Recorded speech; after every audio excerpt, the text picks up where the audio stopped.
Hi, my name is Teresa Ng. I'm a mom, a former teacher, and the author of the blog Informed Albertans. A few weeks ago, I published a blog article exposing how a taxpayer-funded, government-recommended resource for K-12 kids was leading children to sexually graphic material. If you haven't read that yet, I encourage you to use the link below this video to read it for yourself. After I released that information, lots of people contacted me who were outraged and frustrated, asking what they could do. So the purpose of this video is to give you a little bit more information and give you 3 specific actions that you can take to make a difference. Now, as you may know, I published that blog article on a Monday night, and by Tuesday afternoon the following day, 18 of the 66 community support links on the GSA Network website had been removed. That is not any mere oversight when 27% of links are deemed inappropriate for children. This does not solve the problem, and here are 3 reasons why. First of all, there is still, as of the day that I am filming this video, inappropriate material not suitable for kids available on that website, going to show that the Institute for Sexual Minority Studies and Services, ISMS, responsible for organizing that website, is still lacking in competence to do their job properly. 2, trust. I used to be a teacher, and I understand that educators hold a position of sacred public trust. And when that trust has been severely violated, there needs to be accountability and consequences. Think about it. If you have a babysitter come into your home to watch your children and find out that that babysitter was providing sexually graphic material to your kids, there would be accountability and consequences. You wouldn't invite that same individual back to care for your children. That is not hate, that is not extremism, that is called being responsible for your kids. And third reason why removing a few links does not solve the problem is because this is not an isolated incident. In fact, this educator and so-called safe and caring schools expert, who is recognized as the driving force behind the GSA Network website, is the same individual who has repeatedly demonstrated unprofessional and inappropriate public conduct. Consider the fact that parents who have written respectful, reasonable concerns to this individual have had their letters publicly posted on Facebook so that this individual can mock them and invite his Facebook friends to mock them. Consider the contempt that this individual has demonstrated for people of faith, including a cartoon depicting Christians as Nazis, and a public smear campaign against Catholic education, which this person was engaged with last fall, earning him a formal complaint from Catholic school superintendents and the Catholic School Trustee Association.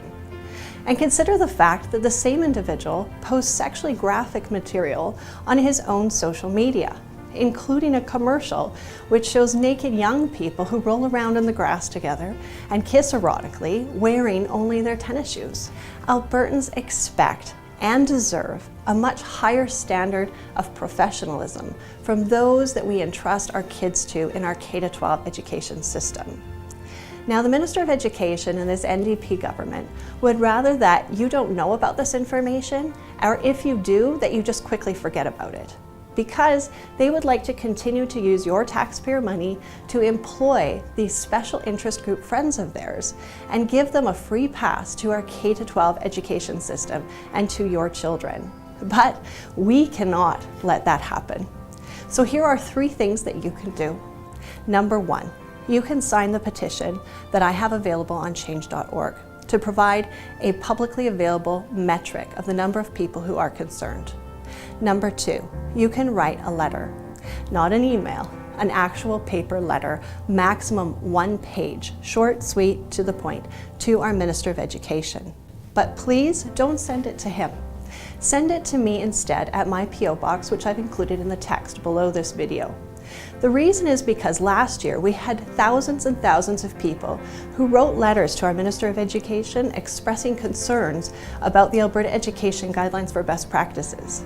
What happened to those letters?